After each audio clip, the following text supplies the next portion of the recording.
kalau sekarang kamu lagi ngerasa benci banget sama diri kamu sendiri, kamu ngerasa gak suka sama diri kamu karena terlalu banyak kekurangan yang kamu punya. Mungkin kamu ngerasa, kok aku gak seberuntung orang lain ya, kok aku gak bisa secantik teman-teman aku, sepintar teman-teman aku, kok aku gak bisa percaya diri, aku gak punya bakat dan sebagainya. Kamu mau banget ngerubah diri kamu, tapi kamu ngerasa stuck, kamu ngerasa gak mungkin untuk berubah, dan kamu benci hidup kamu, benci diri kamu karena kamu gak bisa berubah dan kamu gak suka sama diri kamu. Kalau kamu kayak gitu, pas banget video ini buat kamu. Oke, jadi langsung aja ke videonya.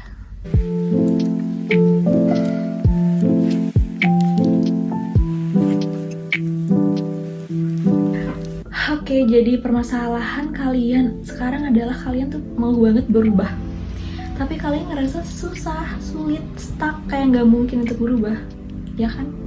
Pertanyaannya adalah, kamu percaya nggak kamu bisa berubah? Kamu percaya nggak kalau kamu itu bisa jadi siapapun yang kamu mau? Kamu bisa jadi apapun yang kamu inginkan. Kalau kamu mau percaya diri, bisa, kamu pasti bisa. Kalau kamu mau public speakingnya bagus, kamu pasti bisa. Kalau kamu mau jadi punya body goals, kamu bisa. Apapun itu kamu bisa, tapi pertanyaannya kamu percaya atau enggak? Kalau kamu gak percaya, itu dia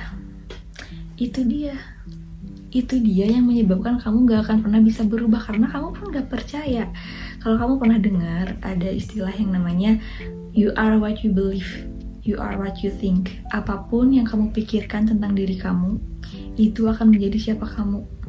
Apapun yang kamu pikirkan, yang kamu percaya tentang masa depan kamu, itu adalah kamu, itulah adalah masa depan kamu, akan jadi masa depan kamu.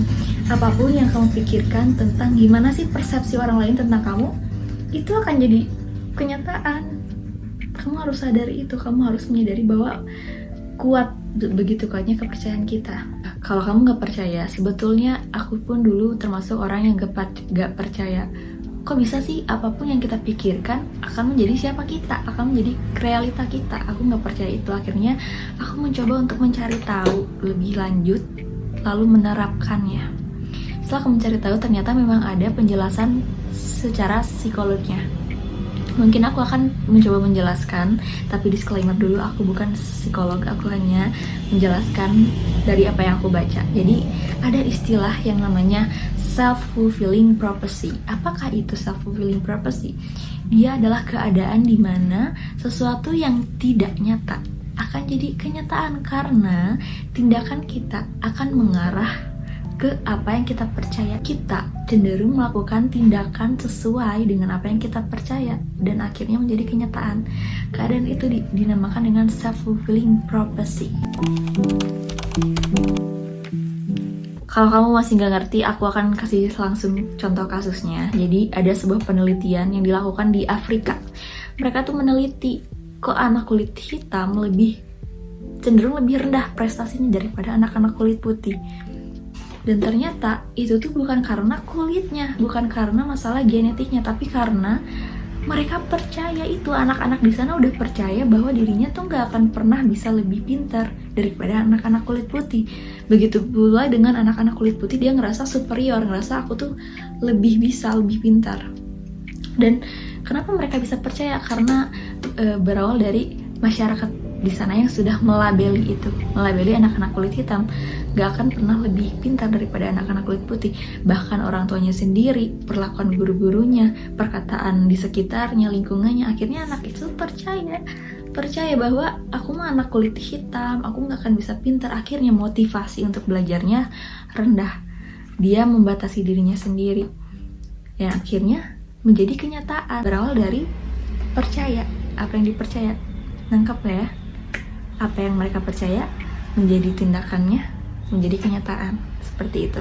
Contoh kasus lainnya adalah kalau ada juga penelitian yang membuktikan bahwa orang-orang dengan perekonomian rendah prestasinya lebih kurang daripada anak-anak dengan keadaan ekonomi yang lebih tinggi, lebih mampu, lebih kaya.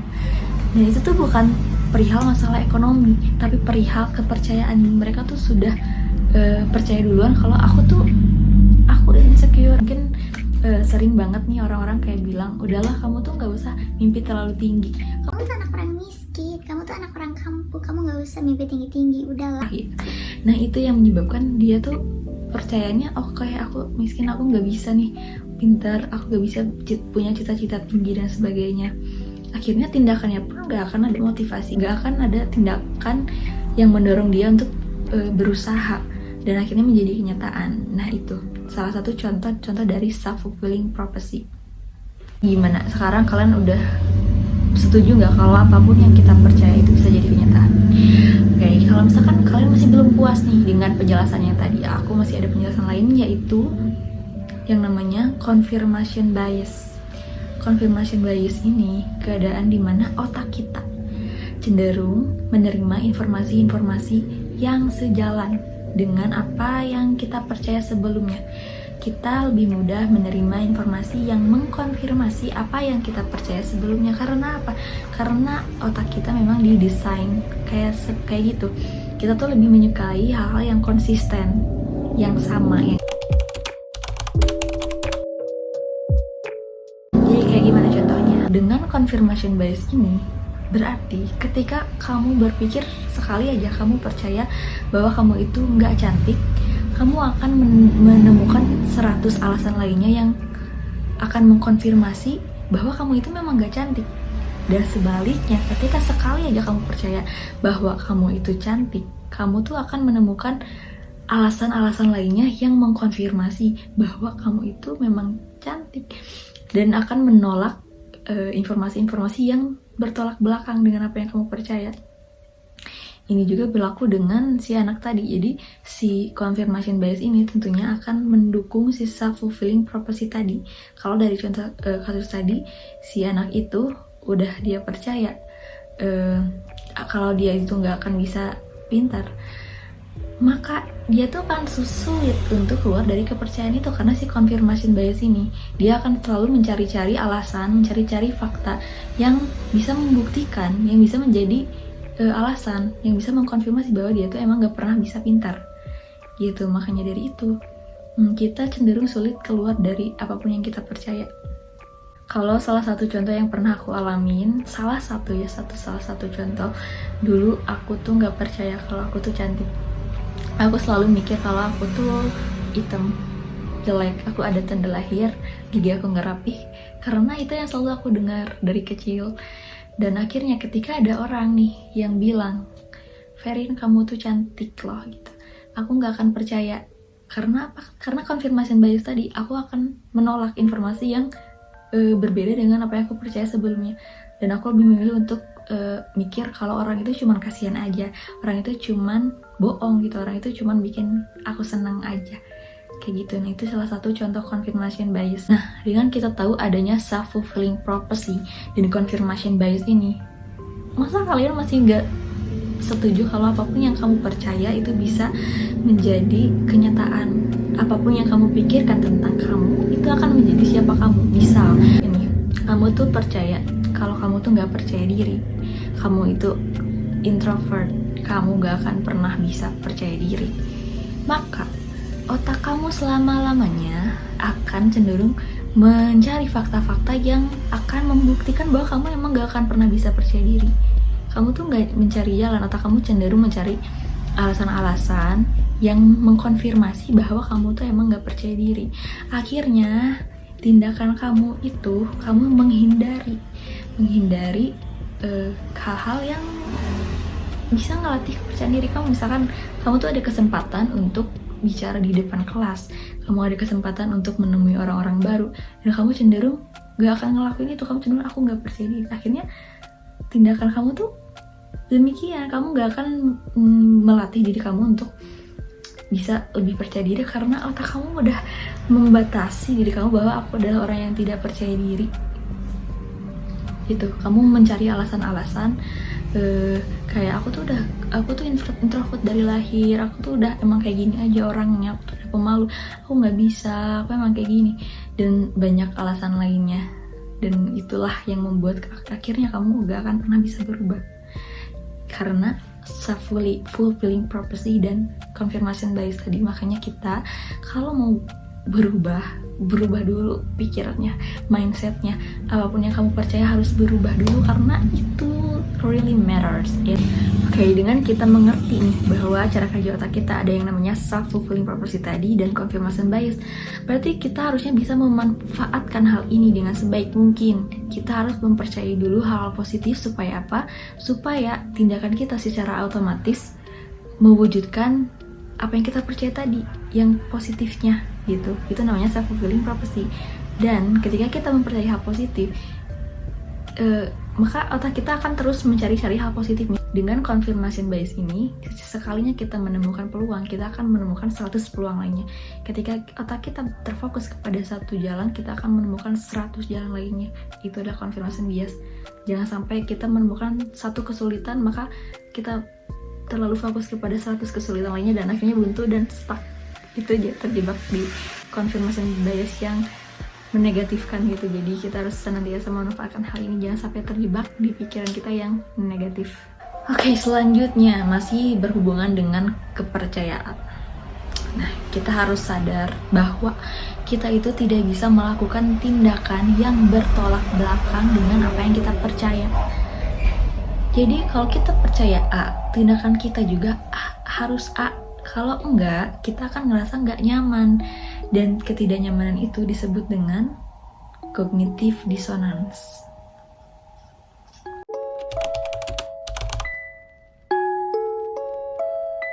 Belum ngerti? Oke, kita langsung ke contoh. Seorang perokok. Dia itu ngerti dan tahu dan percaya bahwa rokok itu sangat membahayakan kesehatannya. Tapi tindakan dia tetap pengen ngerokok. Kan itu bertolak belakang. Dia percaya bahwa itu memang berbahaya, tapi dia tetap pengen ngerokok. Kalau dia mempertahankan kepercayaan dan tindakan itu, mereka akan gak nyaman, ngerasa gak nyaman. Akhirnya apa? Akhirnya muncullah kepercayaan baru. Seperti, ya udahlah, atau aku ngerokok sambil hidup sehat, atau aku ngerokok cuman 1 batang, 2 batang sehari, atau orang lain masih banyak yang mabuk-mabukan, makan gula dan sebagainya, aku sehat jadi itu aman. Akhirnya dia lanjut ngerokok. Atau dia mencari alasan kayak, ya udahlah, toh banyak juga nih orang-orang yang ngerokok tapi usianya lebih panjang daripada orang-orang yang nggak ngerokok. Kayak gitu-gitu, itu adalah namanya cognitive dissonance. Keadaan dimana kita tuh ngerasa gak nyaman karena ada ketidaksesuaian, ketidakselarasan antara apa yang kita percaya dan tindakan kita. Nah, karena tidak nyaman, akhirnya kita selalu berusaha untuk menyelaraskan kembali. Menyelaraskannya dengan cara apa? Dengan cara 1, merubah kepercayaan kita, 2, merubah tindakan kita, dan yang ketiga, memunculkan kepercayaan baru. Aku kasih contoh lain tentang cognitive dissonance ini. Nih, contohnya adalah ada seorang perempuan, misalkan dia tuh gak suka, benci dengan berat badannya yang gak ideal alias gendut. Nah, dia itu percaya dan tahu bahwa penyebab dia gendut adalah karena dia itu gak mengatur pola makannya. Dia itu gak pernah olahraga, dia makan seenaknya. Dia percaya itu, dan dia tahu dong berarti apa yang harus dia lakukan. Dia tuh tahu, dia tuh harusnya makan sehat, olahraga teratur, dia makanannya lebih dijaga. Dia tahu dia harus diet, tapi tindakan dia adalah berkebalikan. Dia selalu gagal diet, dia selalu makannya bebas, macam-macam gula dan lemak-lemak. Dia nggak pernah olahraga, tidurnya nggak teratur. Akhirnya dengan kepercayaan dan tindakan seperti itu, dia ngerasa nggak nyaman, ngerasa bersalah. Nah, keadaan ngerasa bersalah tersebut kan nggak nyaman. Nah, itulah disebut cognitive dissonance. Otak kita tuh cenderung akan selalu berusaha untuk menyelaraskan kembali. Gimana cara menyelaraskannya? Akan ada beberapa pilihan. Nah, pertama, mungkin aja dia akan ngerubah tindakannya. Dia ngerubah tindakannya, dia memaafkan dirinya, dia lebih, yaudah aku maafin diri aku yang kemarin yang gagal diet, sekarang aku akan berusaha lagi untuk diet karena aku percaya aku bisa. Aku percaya aku akan bisa, dan semuanya butuh proses, aku akan bisa melalui semua ini. Akhirnya dia ngerubah tindakannya karena dia lebih baik, lebih sabar ke dirinya, lebih mengerti gitu. Yang kedua, dia yang merubah kepercayaannya. Kayak dia langsung merubah kepercayaannya jadi aku tuh gendut itu karena dari lahir aku tuh kayak udah genetik aja. Aku tuh makan 1 sendok aja udah naik 5 kilo. Jadi aku mau sampai kapan juga aku gak akan pernah bisa diet, aku gak akan pernah bisa langsing karena aku emang udah kayak gini gitu. Dan yang ketiga, dia mengabaikan itu karena kayak ya udahlah, toh banyak orang di luar sana yang lebih gendut daripada aku mah kan gendut juga lucu kayak gitu dan sebagainya. Cognitive dissonance ini merupakan hal yang wajar, semua orang pasti demikian. Nah, yang jadi masalah adalah pilihannya. Apakah kita akan memilih pilihan yang tepat yang bisa membuat diri kita berubah menjadi lebih baik, atau malah memilih pilihan yang denial kayak cewek tadi. Kalau misalkan dia memilih pilihan satu, dia memilih untuk merubah tindakannya, itu kan betul, berarti dia bisa berubah. Sedangkan kalau dia memilih untuk pilihan kedua dan ketiga, dia memilih untuk merubah kepercayaannya, denial, dia kan cenderung sulit untuk berubah. Nah, di sana berperanlah kepercayaan kita, apa yang kita percaya, apa yang dia percaya. Kalau dia percaya bahwa dirinya bisa, dia akan cenderung memilih pilihan satu. Dan kalau dia dari awal udah kayak ngerasa gak bisa, aku tuh gak bisa, dia gak akan pernah bisa berubah. Mungkin penjelasan tentang itu sudah cukup panjang, tentang apa yang kita percaya itu bisa jadi kenyataan, sudah cukup panjang, sudah cukup mengerti.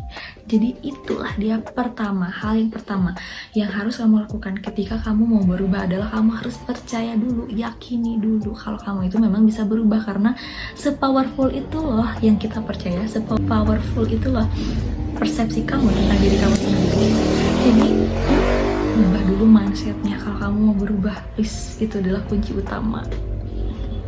Hal penting yang kedua ketika kamu mau berubah adalah kamu harus merhatiin inner narrative kamu. Inner narrative bahasa Indonesianya adalah narasi batin. Apakah itu narasi batin? Jadi dia itu adalah sebuah suara kecil yang ada di dalam diri kita, yang ada di hati kita, yang ada di kepala kita. Kalau kalian sadar nih, kita tuh kalau menjalani hari-hari, kita selalu bicara sendiri di hati kita, kayak ada percakapan di dalam hati kita setiap saat. Itu nggak akan pernah kita silent gitu. Itu akan terus berlangsung, percakapan itu akan terus berlangsung. Itulah yang namanya inner narrative, sebuah cerita yang kita ceritakan ke diri sendiri, atau sebuah percakapan yang kita lakukan di dalam hati kita, di dalam diri sendiri. Atau sebenarnya kita sering kenal ini disebut dengan self talk. Nah, itu sama juga. Kenapa inner narrative ini penting? Karena ini sangat erat kaitannya dengan kepercayaan tadi. Apapun yang ada di dalam inner narrative kita, apapun yang kita ceritakan ke diri kita, itu akan menjadi apa yang kita percaya.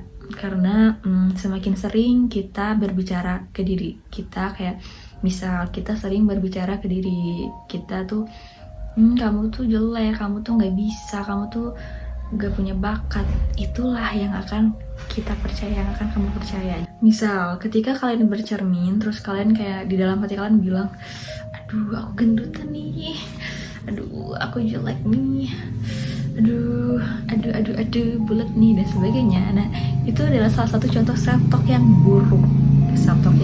Kalau kalian terus-terusan kayak gitu, maka di otak kamu tuh akan percaya itu, kamu tuh akan percaya bahwa oh emang aku tuh jelek gitu. Dan tadi balik lagi ke kepercayaan tadi, akhirnya kamu berperilaku seperti itu. Kalau misalkan kamu tuh mau jadi orang yang menarik gitu, kamu mau menarik mata orang lain, selama self talk kamu, cara kamu berbicara ke diri kamu sendiri seperti itu, jangan harap kamu akan menjadi cantik, jangan harap kamu akan bisa merasa cantik gitu. Nah, jadi kalau misalkan kamu tuh nggak suka dengan keadaan fisik kamu yang sekarang, kamu tuh mau cantik gitu, kamu mau menarik.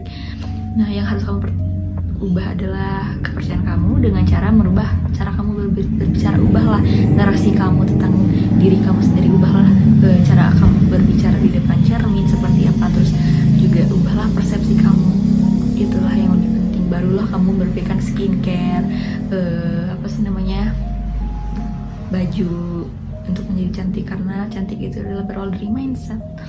Terus contoh lain nih tentang self talk, misalkan kayak aku dulu tuh kan aku tuh benci banget karena aku orangnya tuh sangat-sangat pemalu, aku nggak percaya diri, aku benar-benar orang yang selalu diem. Kayak aku bilang ke diri sendiri tuh gini, diem, kamu jangan ngomong, soalnya kalau kamu ngomong kamu malu-maluin, kamu tuh malu kalau ngomong, mending diem.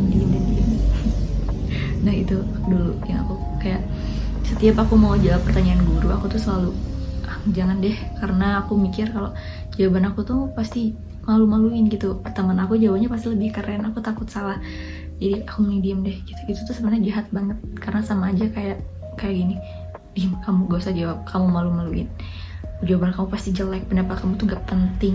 Itu sama aja kayak gitu tapi ke diri sendiri, dan itu sangat jahat sekali. Aku gak tahu gimana caranya untuk menjelaskan sepentingnya self talk ini. Intinya tuh si self talk ini, inner narrative ini bener-bener sangat penting, kalian harus percaya itu, karena aku ngerasain sendiri ketika aku tahu ini dan aku mulai mencoba untuk merubah cara aku berbicara ke diri sendiri menjadi lebih positif, menjadi lebih baik. Itu kayak berubah sekali hidup aku. Mungkin dari luar terlihat sama aja gitu, dari secara luar, tapi secara dari dalam aku ngerasain rasanya tuh beda, jauh lebih baik. Aku ngerasa lebih nyaman jadi diri aku lebih sayang ke diri aku pun lebih melihat hidup ini tuh lebih baik karena aku selalu berbicara self talk dengan cara yang baik gitu. Dan ini tuh agak susah juga karena kita tuh terbiasa gitu, karena saking biasanya kita tuh nggak sadar bahwa cara bicara kita tuh buruk gitu, negatif. Dan yang susah tuh itu menyadarinya, karena kalau kita sudah sadar, kita tinggal melatih gitu lebih baik lagi dan membiasakan diri. Kadang kita tuh ngerasa cerita-cerita yang kita ucapin di hati kita tuh hal yang biasa, ketika itu tuh cerita-cerita yang tentang kesedihan, tentang keburukan, tentang hal-hal yang menyakitkan. Itu tuh kayak hal yang biasa ya, ketika kita kayak lagi ngelamun terus mikir hal yang sedih-sedih, kita aduh ngerasa gak beruntung banget ya, aku kayak gini, aku tuh bego banget ya, aku tuh salah banget ya kok kayak gini, aku gak pantas ya ada di sini, aku gak pantas dilahirin ya. Nah kayak percakapan itu tuh kita ngerasanya biasa aja, padahal itu tuh sangat-sangat berpengaruh, terutama untuk emosional kita. Terus juga cara kita menyikapi hidup ini, cara kita berkomunikasi juga dengan orang lain, memandang kehidupan ini. Dan tadi balik lagi ke awal tentang apa yang kita percaya, apa yang kita persepsikan tentang diri kita, itu tuh berawal dari self talk. Jadi coba deh kalian perhatiin lagi satu kalian. Contoh lain yang sederhana apa ya? Oke, karena ini konteksnya adalah merubah diri sendiri, jadi aku mau kasih contoh lain. Misal kamu itu lagi belajar, kamu mau bisa. Nah, ketika kamu menghadapi kesulitan, terus kamu bilang ke diri sendirinya kayak, ini susah banget sih, aku bego banget sih, aku gak akan bisa ini susah banget, aku bego, aku gak akan bisa. Nah, kalau self-talk kamu seperti itu, kamu gak akan mungkin melanjutkan belajar itu, kamu akan, udahlah gak bisa, gitu, aku emang gak bisa. Kamu gak akan percaya aku bego, aku gak akan bisa. Sedangkan kalau self-talk kamu baik, kayak lebih baik lagi ke diri kamu, oke, gak apa-apa, semuanya butuh proses, ayo kamu pasti bisa. Mungkin ada cara lain, mungkin kamu bisa tanya dulu ke teman kamu, mungkin ada penjelasan yang lebih bisa dimengerti, kamu akan bisa kalau self-talk kamu positif kayak gitu. Nah, itulah kenapa salah satu contoh nih, bahwa cara kita berbicara ke diri kita itu akan berpengaruh ketika kita mau ngerubah diri kita. Kalau kamu mau ngerubah diri kamu, pastiin cara kamu bicara ke diri kamu tuh lebih baik gitu. Sampai sini kita udah dapat 2 hal penting. Yang pertama, kalau kamu mau berubah, kamu harus ubah dulu mindset kamu. Kamu harus ubah dulu kepercayaan kamu tentang diri kamu sendiri. Yang kedua, yaitu tentang inner narrative kamu.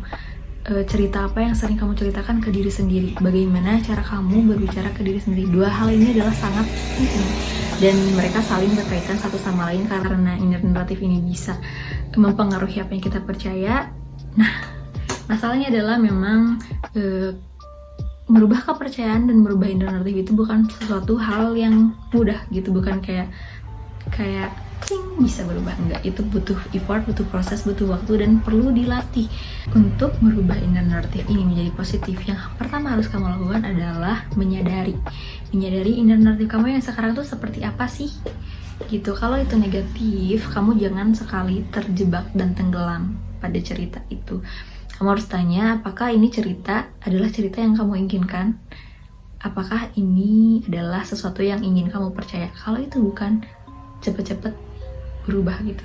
Kamu harus menyadari itu negatif, dan seketika itu juga kamu harus merubah pikiran kamu seketika. Yang kedua adalah kamu harus meluangkan waktu sebentar aja, 5 menit aja, untuk kamu berbicara baik kepada diri sendiri gitu. Apapun itu, berbicara baik seperti apa, apapun itulah yang kamu mau percaya, yang kamu mau dengar tentang diri kamu dari orang lain, itu apa yang kamu mau persepsikan tentang diri kamu itu seperti apa, ya kamu ucapin ke diri kamu sendiri.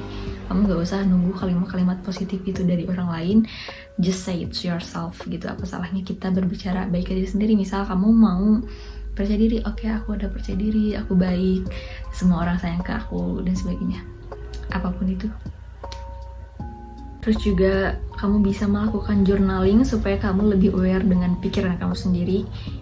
Terus kamu bisa bikin gratitude journal, kamu bisa bermeditasi untuk lebih menghubungkan diri ke alam bawah sadar, karena memang yang namanya indera narratif ini berhubungan dengan alam bawah sadar. Terus itu. Tips yang ketiga ketika kamu ingin merubah diri kamu adalah kamu jangan memperdulikan persepsi orang lain. Karena apa? Karena nantinya sepanjang kamu proses untuk merubah diri kamu, pasti ada orang yang meragukan kamu, yang menganggap bahwa kamu itu nggak bisa, yang meremehkan kamu, dan kamu nggak harus percaya sama mereka. Kamu nggak usah dengerin mereka.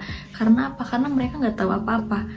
Kamu yang tahu siapa kamu yang tahu proses kamu yang tahu hal-hal yang sudah kamu lewati sepanjang hidup kamu, tuh kamu aja yang tahu, mereka nggak tahu apa-apa. Makanya dari itu, ketika ada orang yang meremehkan kamu, yang nggak percaya sama kemampuan kamu jangan jadi ragu, jangan sampai kamu malah jadi ragu. Itu biarin aja, biarkan mereka seperti yang lalu. Pastikan kamu hanya mendengarkan kritikan-kritikan dari orang yang sayang kamu, yang membangun bukan menjatuhkan. Tips yang keempat adalah kamu harus memperbanyak lagi self love, dan kamu harus belajar itu, karena seringkali orang-orang di luar sana menyepelekan tentang self love ini gitu. Padahal itu tuh hal yang perlu dipelajari. Gimana sih caranya mencintai diri yang baik dan benar tuh seperti apa? Karena aku juga sampai sekarang masih belajar kayak mencintai diri itu sama halnya kayak mencintai orang lain, perlu dipelajari. Kita perlu kenal sama diri kita sendiri, dan ada hubungannya juga dengan self talk tadi. Ketika kita benar-benar cinta ke diri sendiri, self talk itu akan terasa lebih tulus, lebih terasa emosinya kita lebih meresapi lagi. Sedangkan kalau kita nggak benar-benar cinta, itu kayak bohong aja gitu. Karena yang kita butuhkan ketika kita berpositif self talk adalah emosinya, emosi positif yang kita dapatkan setiap kali kita berpositif self talk. Banyak juga hal positif lainnya. Ketika kamu lebih mencintai diri, kamu akan lebih sabar ketika menjalani setiap prosesnya. Kamu akan lebih mudah menerima kegagalan, kamu akan lebih menerima kekurangan-kekurangan kamu akan lebih ingin mengerti keadaan diri kamu sendiri, yang mana akhirnya akan memudahkan proses kamu dalam merubah diri kamu. Oke, mungkin ini videonya udah cukup panjang, aku cukupkan dulu sekian. Semoga bisa membantu. Oke, yang terakhir, karena practice make perfect, aku nggak mau kalian cuman nonton video ini abis itu lupa. Aku mau kalian praktek sekarang juga. Sekarang juga kamu harus mempraktikkan. Salah satu yang aku lakukan nih untuk gimana caranya aku mengubah inner narrative aku, yang akhirnya bisa merubah apa yang aku percaya. Dan ini juga ada hubungannya dengan cara melatih self love kita gitu. Oke, ada hubungannya semua ini. Dan caranya adalah kamu harus sekarang ambil pulpen dan ambil kertas. Oke, aku tunggu 10 detik. Nah, habis itu kamu tulis hal-hal apa aja yang mau kamu ubah dari diri kamu, tapi kamu tulisnya seolah-olah kamu sudah demikian. Kamu sudah seperti itu. Misalkan kamu sekarang lagi merupakan orang yang gak percaya diri, terus kamu mau berubah menjadi orang yang percaya diri. Maka kamu tulis, aku adalah orang yang percaya diri. Aku bisa public speaking dengan baik. Orang-orang mendengarkan pendapat aku. Aku bisa melakukan bla bla bla bla, kayak gitu. Hidup aku bahagia. Orang-orang sayang sama aku. Semua orang mendengarkan pendapat aku. Pokoknya keadaan yang kamu inginkan, tulis di kertas. Aku mau kamu tulis tiga hal. Nah, setelah kamu tulis, aku mau kamu simpan kertas itu, dan kamu baca setiap mau tidur dan bangun tidur Jadi aku nggak mau lagi kamu mau tidur terus kamu memikirkan hal-hal yang buruk, atau kamu mau tidur terus yang kamu pikirkan setelah bangun tidur adalah aduh malas banget ya hari ini harus ngerjain ini ABCD. Enggak, aku nggak mau itu. Aku mau setiap kamu bangun tidur kamu langsung berpikiran ke hal positif dengan membaca tulisan kamu itu. Aku mau kamu lakuin ini selama minimal 21 hari. Dan setelah itu kalau kamu secara rutin, balik lagi ke video ini, aku pengen tahu apakah ada perubahan dari apapun yang kamu rasakan. Meskipun keadaan itu belum tentu terrealisasikan dalam 21 hari, tapi aku yakin pasti ada hal-hal yang berubah dari emosi kamu. Entah itu kamu jadi lebih tenang, kamu jadi lebih punya pemikiran yang positif, kamu lebih nyaman sama diri sendiri. Aku yakin gitu. Dan karena itu terjadi di diri aku ketika aku selalu melakukan afirmasi positif ketika bangun tidur dan sebelum tidur, itu rasanya berubah. Dan aku penasaran apakah itu di kalian bekerja juga atau enggak. Makanya nanti setelah kamu praktekkan ini, balik lagi ke video ini dan komen di bawah apa yang kamu rasain. So, aku Fernanda Triananda, see you on my next video. Semoga video ini bermanfaat.